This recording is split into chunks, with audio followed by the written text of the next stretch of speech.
Hi, so I'm Nikki. I am an independent artist producer, I guess. I'm yeah, that doesn't matter. I've been working on this track and I think it's really cool and I figured I want to show you how you could make something like this. So I can play it through first and then I will give a little breakdown. Keep in mind this is not finished, so let's be mindful. This is just a demo. I just want to share with the people.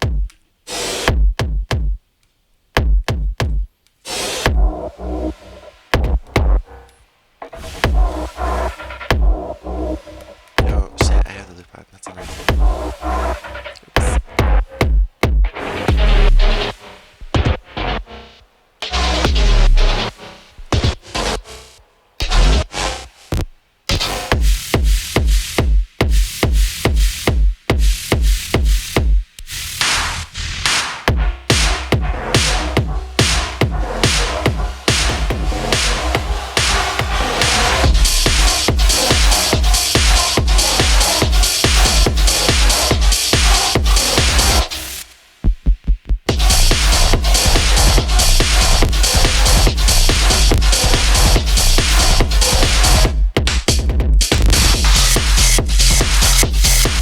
Okay, so this part is a very rough demo.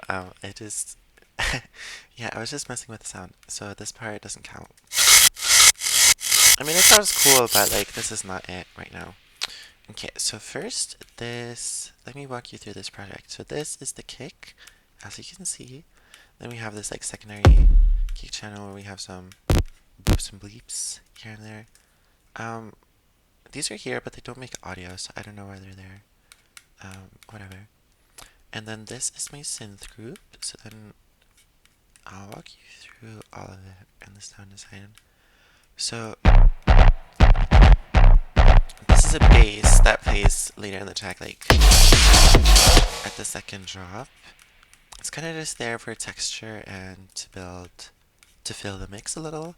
Because it's the same as this, but this one adds oomph to it, I think.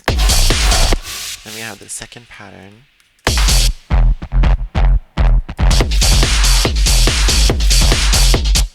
Yeah. So this is quite a simple bass.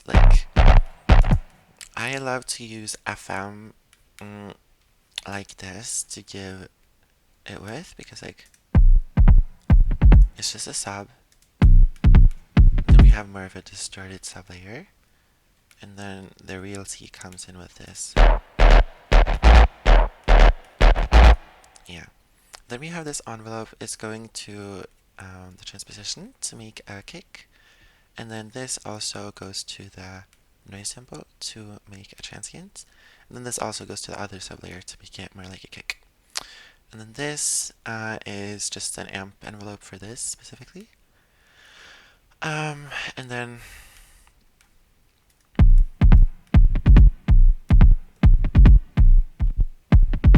yeah, this just adds control. So yeah, this is this, and then we have these filters here. This is the bandpass. Oscillator 3 is kind of like the main sublayer alongside oscillator 1. So that one is bypassed here. Just to add some top end. And then I always add drive for fatness, and then we just have linear fold, low mix, no filter. Then we have this low pass with a steep slope and a lot of drive, just to fatten it up, and then just a filter with a dip in the mids, just to control the frequency range. Then for post-processing, we just have a saturator, just to boost the perceived loudness, and then we have this. This is my favorite compressor for kicks and basses ever. Right here, it doesn't do that much because it's just more of a subtle boost, but this does so much for a good kick because this boost knob, it really does just boost the low end. If you look at the EQ, you'll see that yeah. And then this attenuation, it adds sort of like a dip EQ curve after the boost. And then this CPS determines the frequency. And I have it on 100 here to just work better on mono speaker systems and phone speakers specifically. And then this is the same part, but just for the high end. It doesn't do that much, but like if you have a kick with a good clicky transient, then that does wonders. And then there is some slight reverb, obviously high pass, just for the room feel. I love using reverb on any and everything, just to add texture to a track.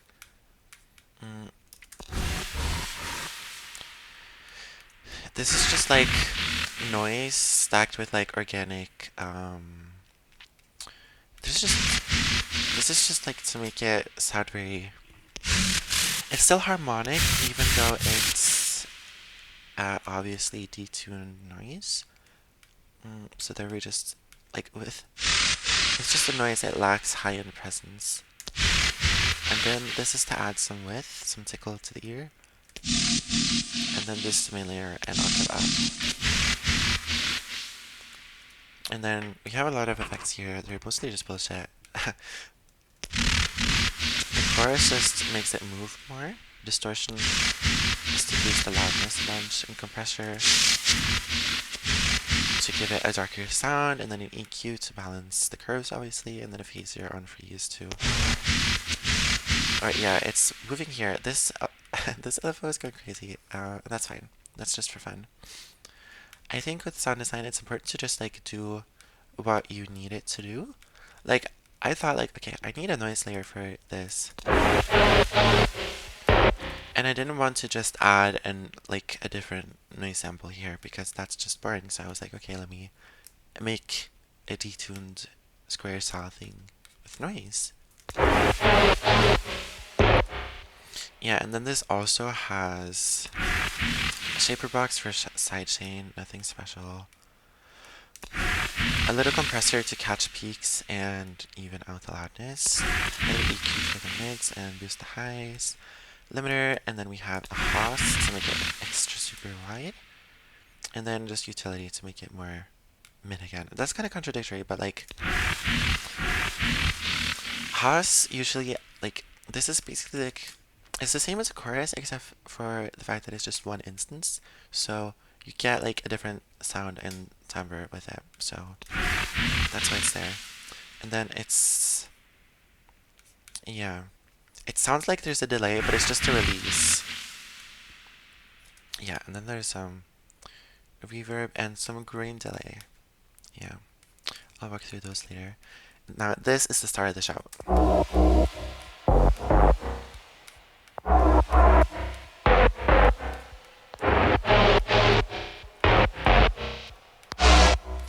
Yeah.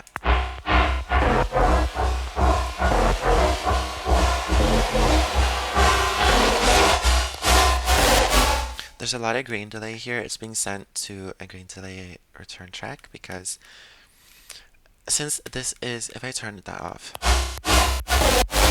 it sounds good, but it's very flat, and I don't like flat sounds, so with that you just get a lot more stereo depth. And I think that's very nice for this type of electronic track where you want a lot of things to be mono. Then I think adding, because then this is basically, there's a bit of low end because I like low end in the sides. People don't like that, but I think it's fun. And then this just to make it way wider. So this synth is kind of cute. It's honestly not that complicated of a patch.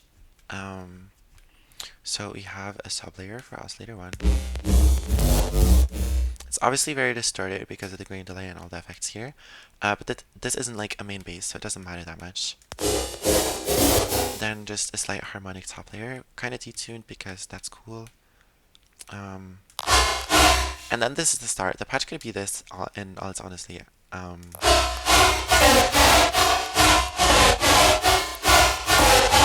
Yeah, some phase dispersion here. It doesn't do that much for the sound. The wavetable carries itself. And then we have this LFO changing the position. And some unison, of course.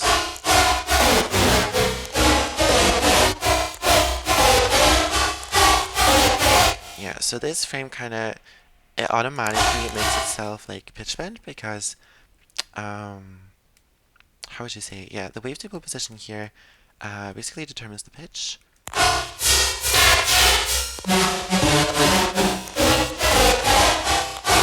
And yeah, I just like the super detuned part of it. Oh, and then here we have this filter to filter out the white noise for the transient, a low pass, and also the sub bass.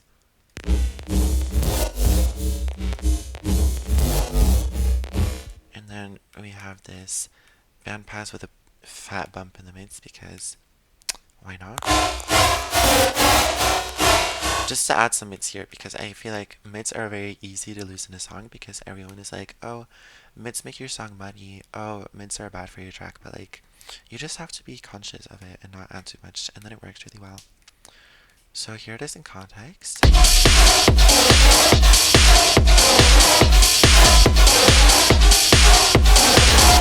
And then there's this synth I made. It's not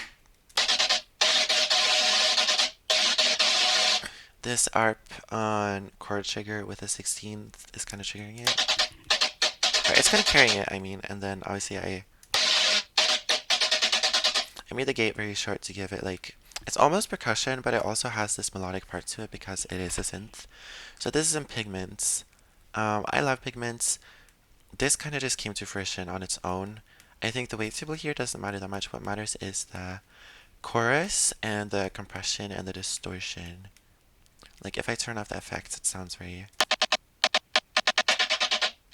This already adds so much. It adds space and makes it sound fatter. Yeah, so you could... The wavetable here doesn't matter. It's just the sound design. So here there's just two chorus with like... this one is 100% dry. No, wet, I mean. To give the pitch bend and like a space, basically. And then this one is just like... This one has a slightly higher rate, I think. Yeah, it could be higher. It's just to like give the sound more natural and organic movement. Then we have an OTC here compressing the mids and boosting the highs because this is a high focused element. It doesn't do that much in the track here, but it's like nice ear candy that I think fills it out a little. Like it sounds a bit empty without it, that's why I made it. And for the post-processing, there's just the extra OCC, and then sort of like a telephone EQ, except I preserve the air because I love to preserve air in my tracks. And then I boosted, like made it side. Putting utility on mid-side mode is so underrated, and mid-side processing is so underrated in general, because if you have a stereo signal, like if something's super wide because like what, a superstar or something, then you can just make it more mid-focused to make it stay centered in the mix.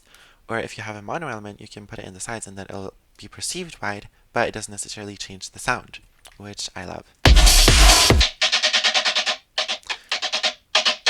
And this one tends to be quite mono compatible as well, because instead of this traditional like widening where you either like phase offset or like have a small delay time like with a Haas, this changes like how far the sound is being pushed into your ear, basically.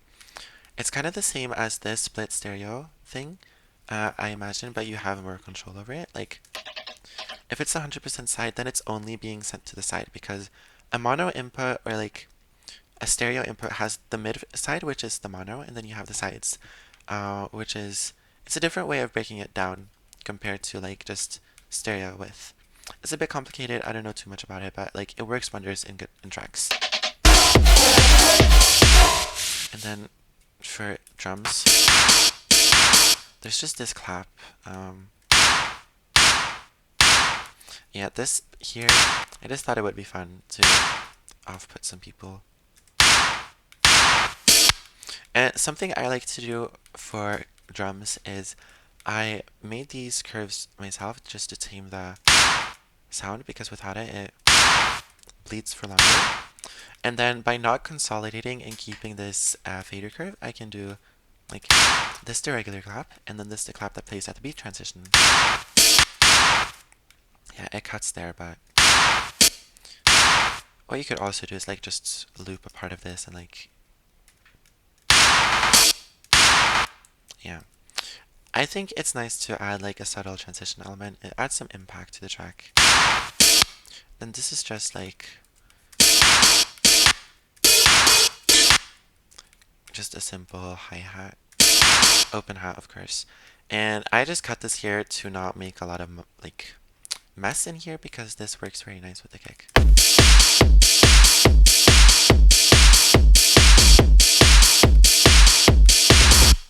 Yeah. Oh, and then we got a tease on my favorite part. So for this transition here, like, I love making spotlight transitions where you remove everything and focus on it. So here we just have the synths.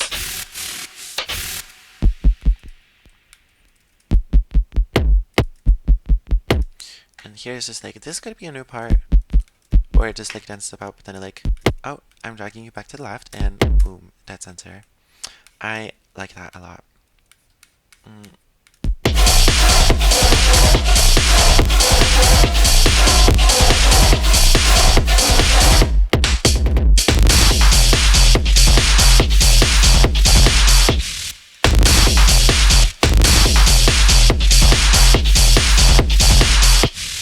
Yeah, this track isn't that super special because it's not finished. It's just I just really like the sound design and the sound selection.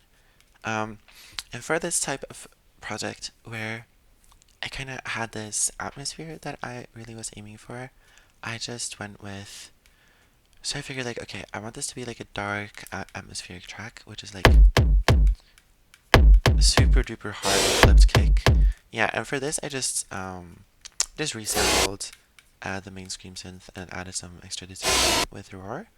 I love Roar, best distortion thing ever. You also have a free phase disperser in here, which people don't know about, so then just EQ to make it obnoxious and a clipper. What's mostly special about this is the horrible master chain utility to reduce the input gain for this OTT. Like, I don't know how it sounds so. Also, this main section, it sounds quite nice. Putting an OTT on the master and tweaking the knobs really is a life hack for a balanced mix. Like, people want to shit on OTT so bad, but it's like, you get so much value for so little effort. And I don't like them. This is too compressed. This is the sound that nobody likes. So if you put it at 50 to get parallel processing, and then I have to clip it after with a slight like an extra boost to the knee, then just a soft clip limiter, and then yeah, this is just monitoring. Yeah, and then on the creative aspect, like these synths sounded very like alive to me, so I figured like, okay, what if I tried to make a more ambient mix for it? And I think I have that here. Yeah, creature mix. And I really wanted to focus on this sound. So then I tweaked the sound a little in here, just a little bit, not a lot. It's basically the same, just with more detune and super. Yeah, and then you have this to modulate the detune, and the effects are the same, I'm pretty sure. And then we add roar, mostly for the high-end presence, and just to give it that really jarring sound. And also for the slight compression, and then it's just on 50% dry wet for parallel processing. Then we have an OTT on 100% this time.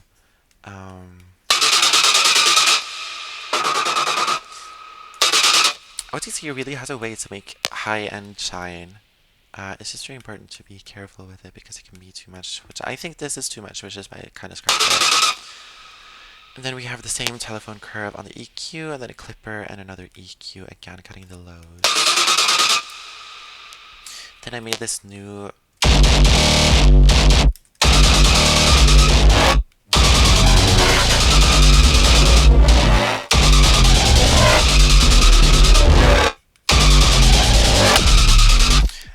kind of like the same genre, but I wanted this to be the focus. So just made this like little progression. Then this is quite a gnarly thing. It's honestly not that.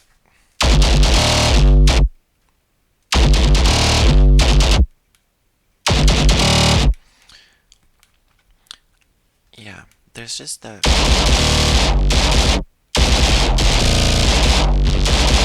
Yeah, it's nothing super special, honestly. And I decided to pan these high-end layers because I just thought like, oh, that sounded a bit funky and cool and weird. And then I tried out. It sounds more brutal without the disperser, but I kind of like this sappy texture that the disperser gives it, but like.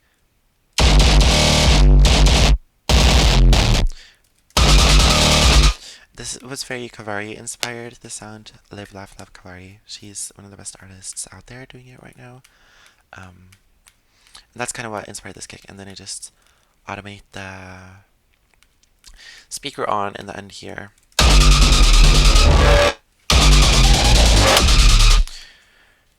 Yeah, I kind of forgot how I.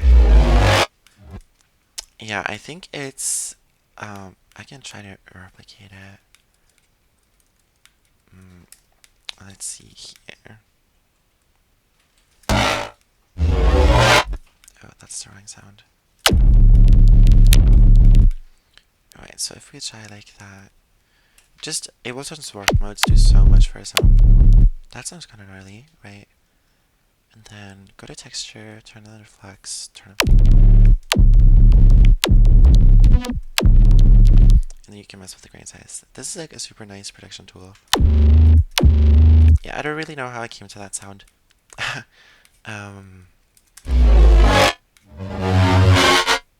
It's definitely texture mode, and stuff. Yeah. And then there's this grain delay. Just to make it a bit more interesting of a sound. Then a quite intense high boost. And then clipping, because I think sometimes you have to sacrifice everything else just to get the result you want, and then you can just clip it at the end, and it'll be fine. As long as you EQ and place it in the mix file, you'll be okay. That's like my main philosophy with mixing is just that, like, just do whatever as long as it sounds good in the end. That's what matters. If you like how it sounds in the end, and it sounds similar to how other people are doing it, then you've come a long way.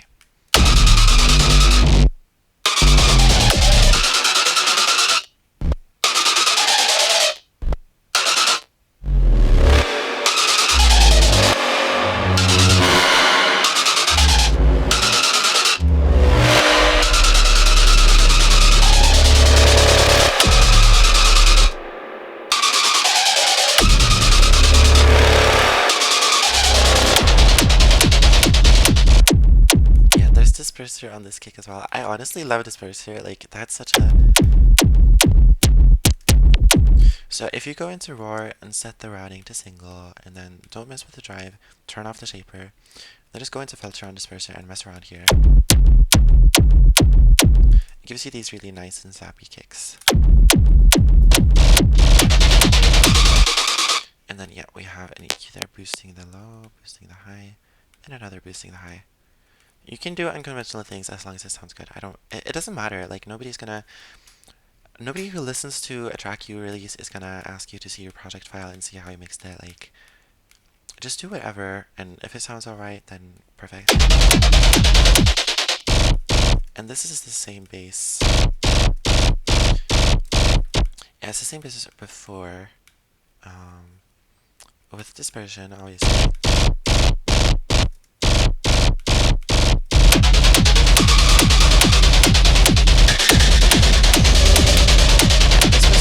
A rough experimentation. I just wanted to mess with, just try to make, like, focus on a different sound for the same song, kind of. And I love this pattern.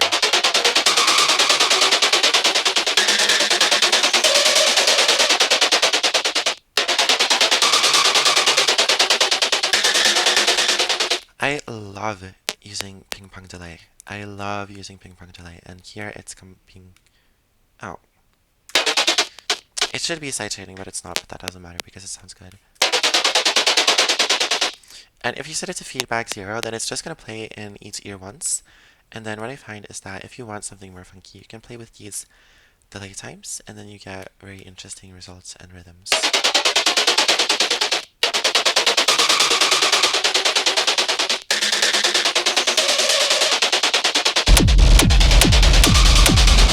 Yeah, just a little peek into my sound design brain. I've been enjoying sound design so much recently.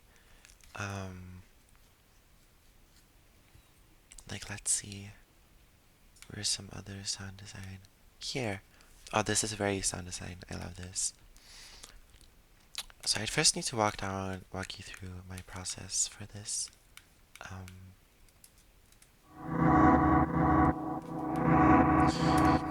This is a sample from the Guts theme in Berserk, because, quick backstory, I heard it a lot on TikTok, and I thought it sounded so beautiful, so I was like, okay, perfect, let me try to sample shop this.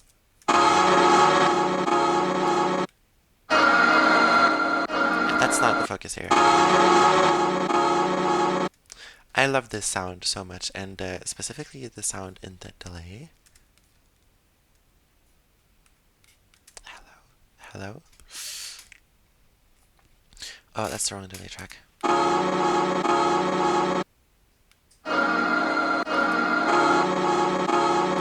Yeah, I just became obsessed with that sound, so I figured I had to use it for something else. And then cut to this. Reversed and faded. Yeah, and here I did that trick with the delay times, because here you have this ping pong delay with a bit more feedback this time, just to make it bleed into itself and be a bit more organic.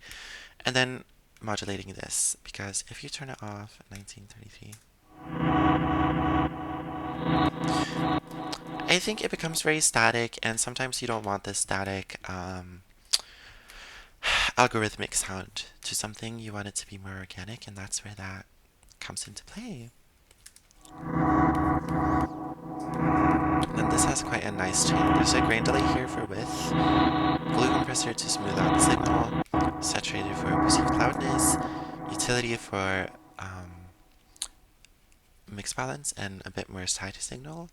And then this is the start of the sound, the redux. I'll walk you through it later.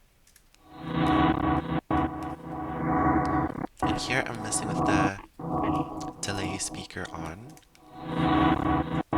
to make it glitch a little.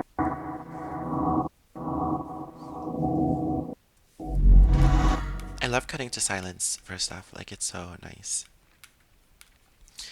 Okay, so here.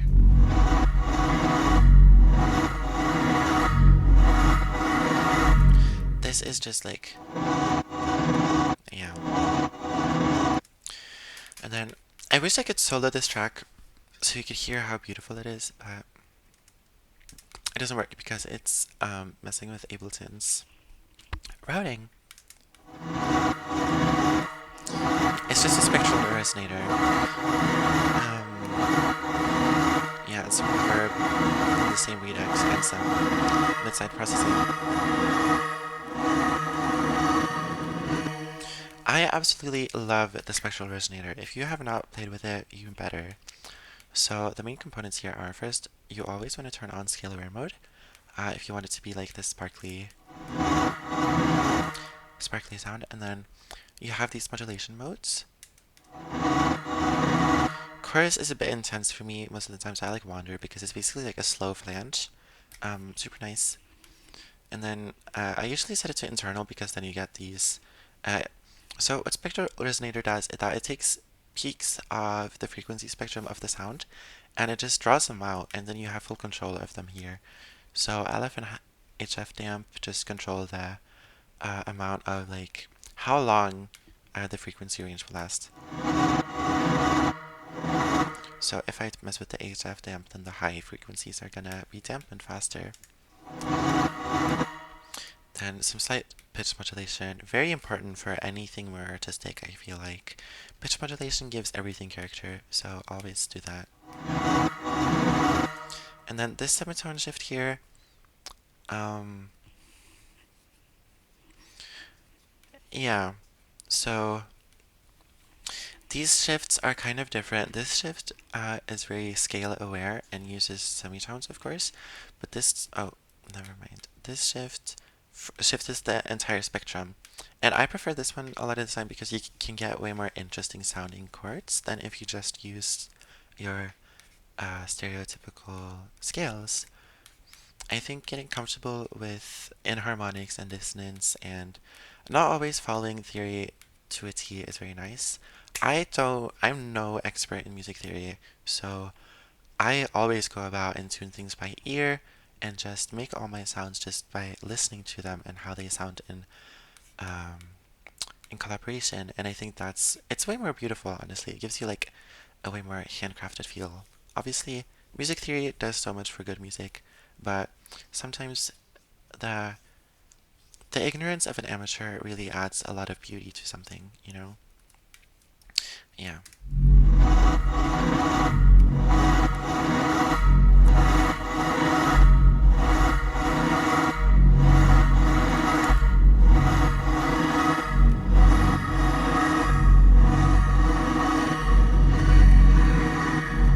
And then this part is just the same samples more chopped. And then here's where the Redux comes in play, because Redux has this beautiful post filter. I don't know why, I couldn't tell you, but you get such interesting timbres with you see here I'm automating the post filter.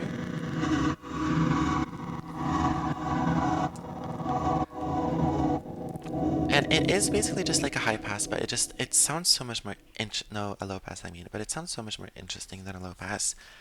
Like, looking at the frequency spectrum, because Redux also applies like a tonality through the certain frequency that you choose, and then this, I don't know, it just sounds like it shifts the entire sound downwards, and specifically with this spectral resonator then resonating with it.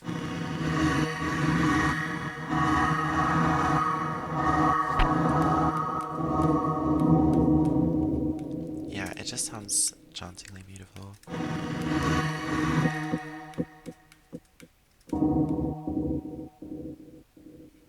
Yeah, I love that so much. And then I have this pad I made.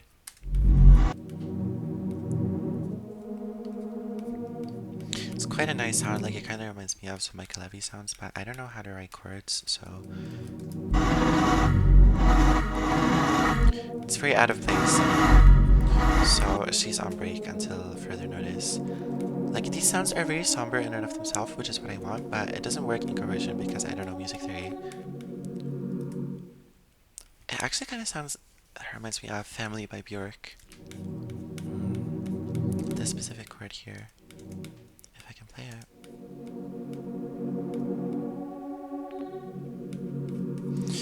Yeah. Yeah, that's just the thing. It's not a special sound, it's just, I think it's just between a sigh and a saw with unison.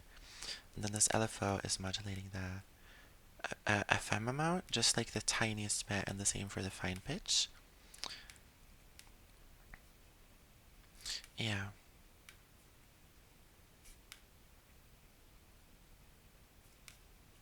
Yeah. It's just a nice and chill sound. And then Redux here adds, I have the same Redux instance on most of these songs, so they all follow the same automation to give, because, well, I'm lazy and I don't want to draw all the curves again. So I love drawing automation. Automation is one of the most powerful tools in digital music production, I think. You can do so much with it, and like, yeah, if you don't use automation a lot, you should. You should try to automate all the different parameters on the devices you use. Um, I see automation as its own form of synthesis because, like, it's the same as LFOs and stuff. And for example, Pigments has this very beautiful functions tab, which is basically like it's practically the same as automation. So why not have even more control and you're able to automate literally anything you could ever think about automating. Um, yeah, that's my favorite part. And then we have this very nice bass. Here again, I used the spectral resonator just to add some high-end sparkle because this bass, on its own, it was supposed to be like this. Yeah, it was supposed to be sort of like a 16th note short burst bass, but I just didn't feel it. So this sound is quite simple. Sine wave for your sub, obviously. Very important whenever you're designing low end. Just sound designing in general. If you don't want your sound to have randomization, turn off the phase randomization. Yeah. Then there's just like a lowered saw with unison for width, and then it has just a slightest high pass to make sure it doesn't interfere with the sub um, of the sine wave. Jesus, my brain is off. Sorry, I just woke up. And then some FM from this oscillator here. I love using FM for anything. You should just mess around with FM. You can get such funky results. Like if you FM this, for example, like if this was mono, and I FM'd it with this unison,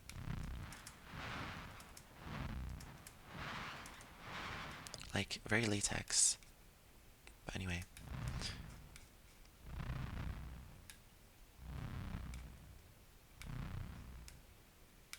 Yeah. And then there are just filters like a low and high pass, just very simple. Then some soft clipping and a very restrictive EQ curve. Because there's so much other high-end in the song, so I didn't want this bass to be high-end focused. The distortion is just there to give some warmth to the sub. Oh, well, I need to turn her on. Yeah, and then there's this EQ again, just hard cuts on the lowest and highest ends of the frequency spectrum. And then this is a cardinal sin. This is the same as adding reverb, but like, I hate when people say, oh, don't put reverb on your kick, don't put reverb on your bass. I'll do whatever I want to. Thank you.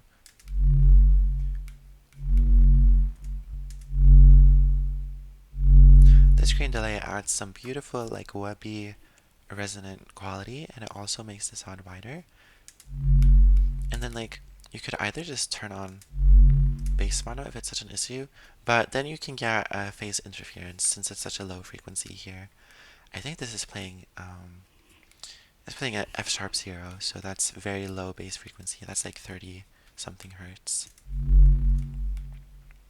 Yeah, what hertz? Oh, 45, that's not that bad, but yeah. Yeah, this grain delay just adds a lot of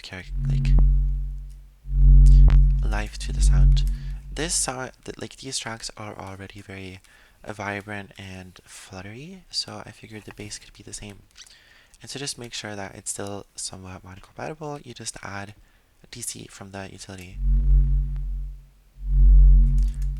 Just fixes the low end a little. And anyways, like, so the reason you want mono low end is that you can play it on mono systems, but like, the biggest time you'll have an issue with that is if you're playing it in like a DJ gig where they often have mono speakers, or like in a club. But like, this track obviously isn't meant for a club, so why do I have to follow the standards for a club mix? And I think that's something you need to ask yourself every time you make music. Is like, what am I making this for? When am I making this for? And then you make decisions based on that. Yes.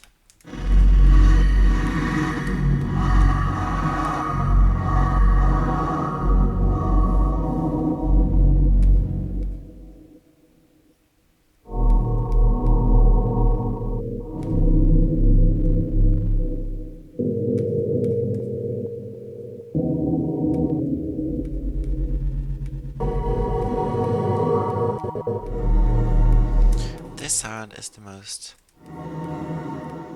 I'm gonna work on this more to make more of it sound like this sound because this is the most beautiful daunting sound ever.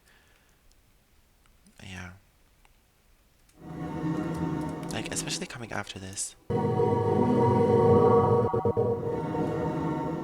Yeah, and I still have some automation on the yeah, speaker on and off. It's like it's basically like a tremolo but like kind of easier in my head to trigger at least. So that's just like a quirk I have is that I love to just do things my own way and whatever means feels simplest to me. Like obviously you could just use autopan tremolo and maybe that would be easier, but like to me it feels nicer to just automate that now. It gives you more control, which is why I like it. Yeah, just the bass playing the same note.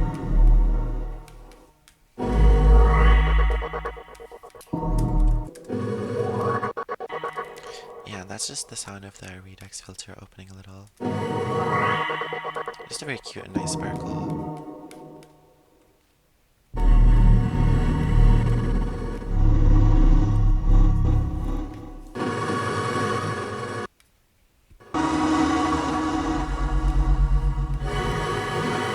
I need to hear that.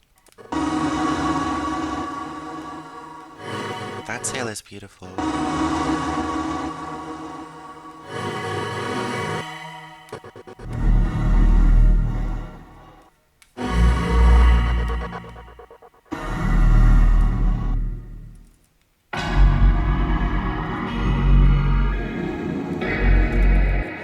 Yeah, here I sound design a piano. Mm. And I was kind of going for that classic Arca sound. If you know, you know. Like, just listen to Sad Bitch by Arca and you'll know what I mean. But my problem is I don't know how to write good piano parts, so this is just a filler. Um, the sound is what matters here, but this isn't done yet, so this is just a placeholder basically.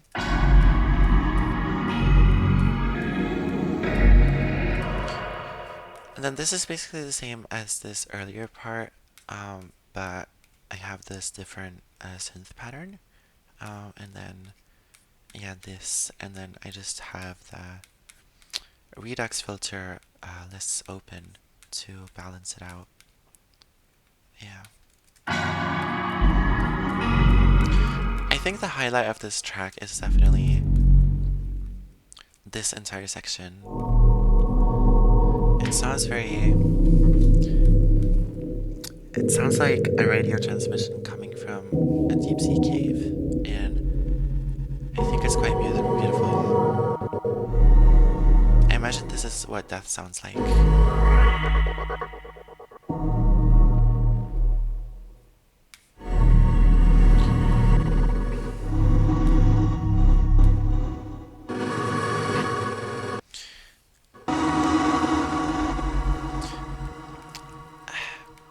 My problem when it comes to talking about the music I make is that I have imposter syndrome a lot, so to me this sounds just like mid as hell. Like I like it, but it sounds mid compared to everything else ever. But when other people hear it, they might think they obviously see it differently. Um, like since everything comes from my head, you know, and everything you make comes from your own head. So your creative process, obviously you know it through and through, so you know how things come to fruition. But other people might not. So for this track, for example, I was thinking a lot about euphoria, gender euphoria, and just kind of like the melancholy and joy that's in that. And I think that comes across a little in the timbre. And then when you have this, like a feeling or something you want to convey like that, I think it's very important to. What I do is I like to sit with the feeling and kind of listen to how it makes me feel. And then, for example, here I had this sound that I really liked. And then I thought, like, okay, how can I make this sound feel like what's going on inside of me? And then I was like, okay, so it's like a big vast space, and there's just like this one tone, and then just there's layers to it. So that's why I added the spectral resonators to give it like, okay, here we have the positives of it, but we also have this melancholy sort of desperation inside of it. And then this part is less airy because I wanted it to like, I structured my stuff very weirdly.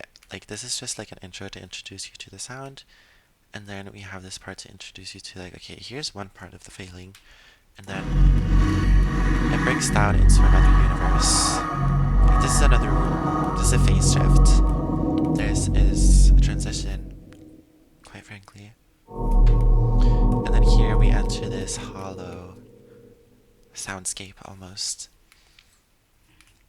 Yeah, this song gives me very soundscape, but I don't want it to be a soundscape because soundscapes are often less like, you think it's hard to make a sound, like you can make a good soundscape, like that's not that hard. But what's hard is imbuing it with your own emotions. And I think the way you imbue it is you do things that make sense to you, and then you focus on sound qualities that make sense to you that you like. So here, the super low filtered out sound, that I love that. Like this makes so much sense to me, which is why it's here. And then this bass, like phasing in and out, is like, it makes sense to me, and it's something I like. So this is very personal to me.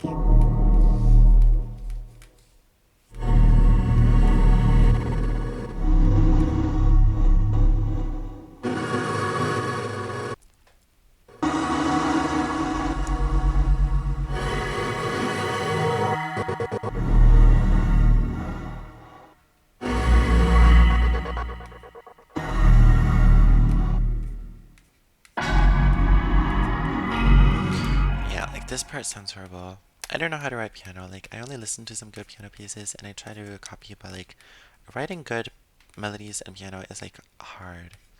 Which is why I prefer to mess with like this type of melody where you have samples instead of pure MIDI and instrumentation. So, for example, my background is in drums, so I'm more comfortable using rhythm as a, yeah, like if you can't tell, this very like, yeah, it's just rhythm. So that's why I prefer to deal with drums, and I have very little experience and knowledge in instrumentation, like in composing, basically.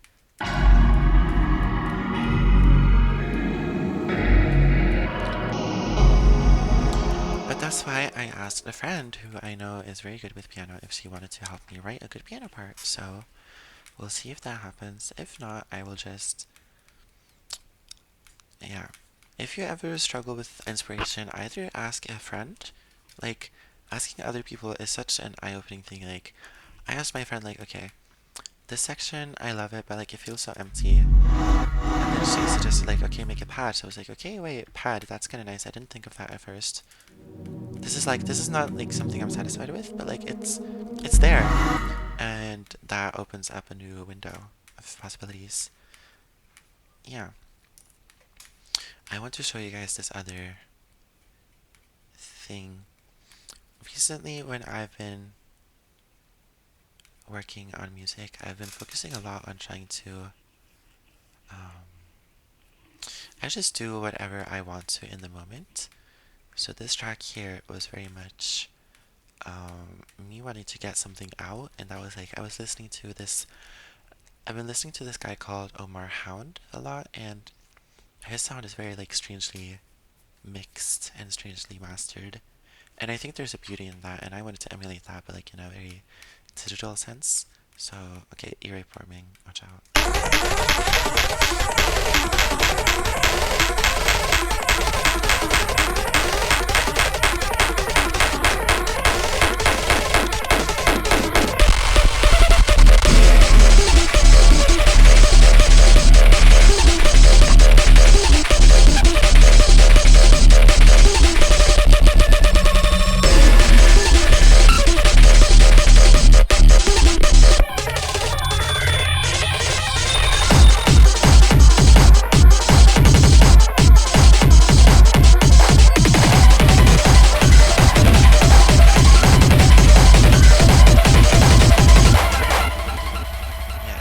focus on this part. Like, I love this.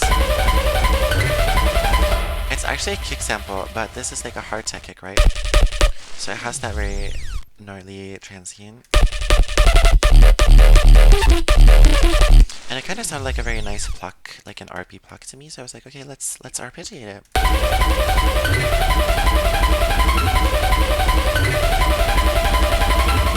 Then you still get this very interesting quality of the sub layer. Yeah. This track is very messy. There's so much compression, so much reverb, so much delay. Everything is feeding into itself.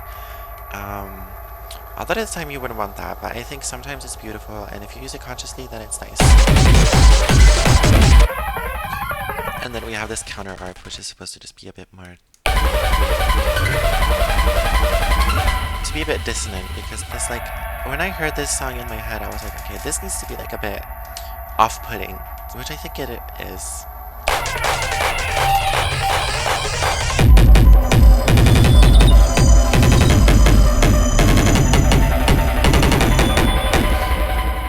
Here we have this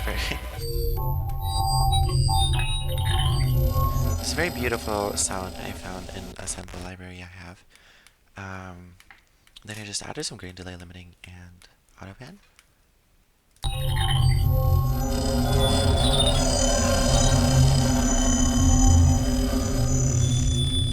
Yeah, this just adds atmosphere and I love it so much. It sounds beautiful.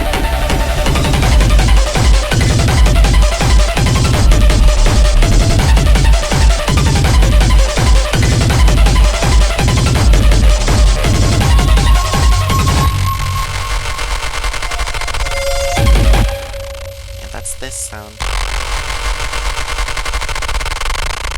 It's the clap and this track just like reversed and chopped up a bunch, and then there's a lot of autopan also. It's like a very crunchy build your transition element, which I love. And then I have this ping pong delay here, just like, so it starts in the middle and it opens up, and I think that's quite beautiful. Yeah, that's its keys.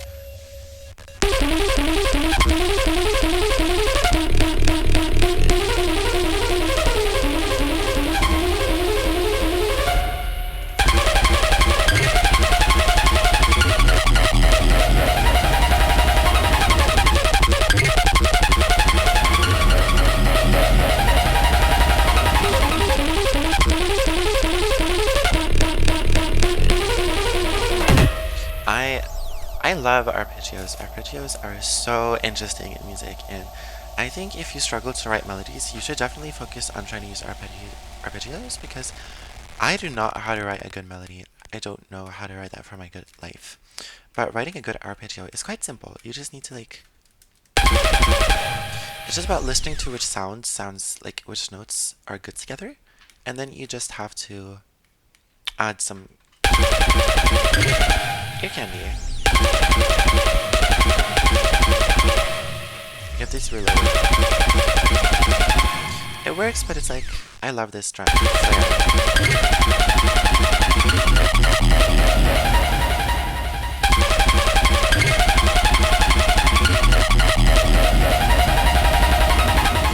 and then to make it like switch up, just like switch the arpeggio pattern. Like this is just a pure up, and then you have like up, down, up, down, up, down. Just to give it variation. Okay, let's go.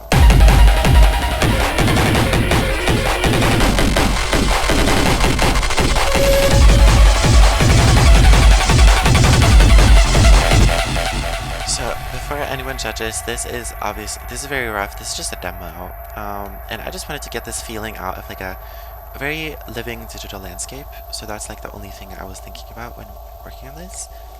I was listening to Music Baby Leroy remix by Jane Remover a lot, and there's this one part where there's like hard tech kicks and there's this beautiful ARP playing, and that just inspired me to make ARPs.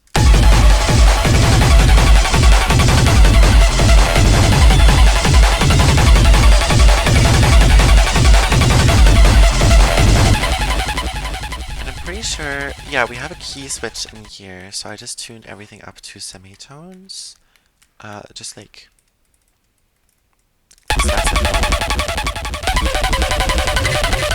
Is this is a more, I'm pretty sure, yeah, this is C minor, and then it goes up to something else.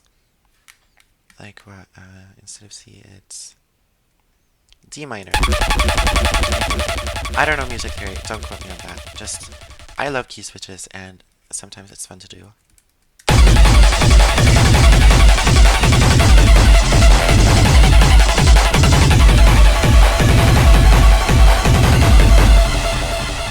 And I'm in love with this art. I need to use this again some other time.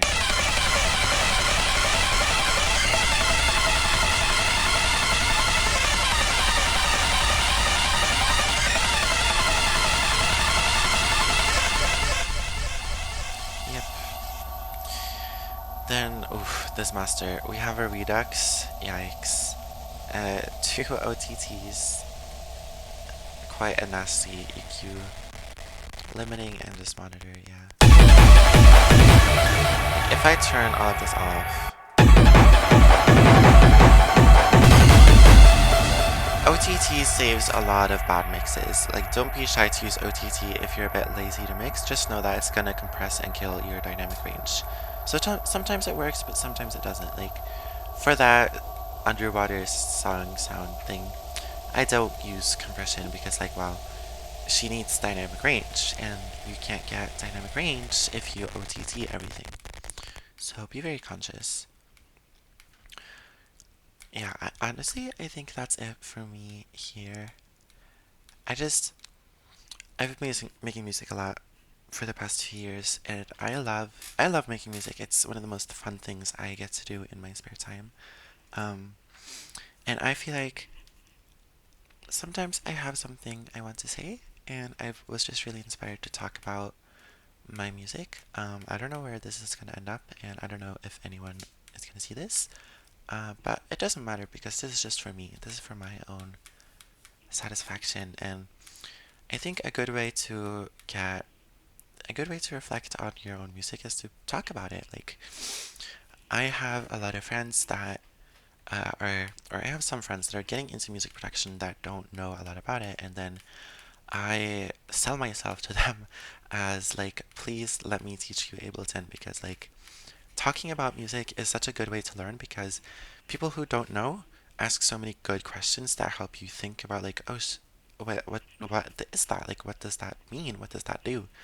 And then making music is it can get so personal, so a lot of the time you just do things in your own way, and you get lost in it, and then sometimes being dragged out of it by someone who doesn't know is very comforting and freeing. Yeah. Anyways, thank you. I hope you guys enjoyed. I don't know where this. If you see this, please, like, yeah, I hope you enjoyed it and got to take something from it. And if you have any questions, you can just try to reach me wherever in the great vast world. Yeah. Goodbye.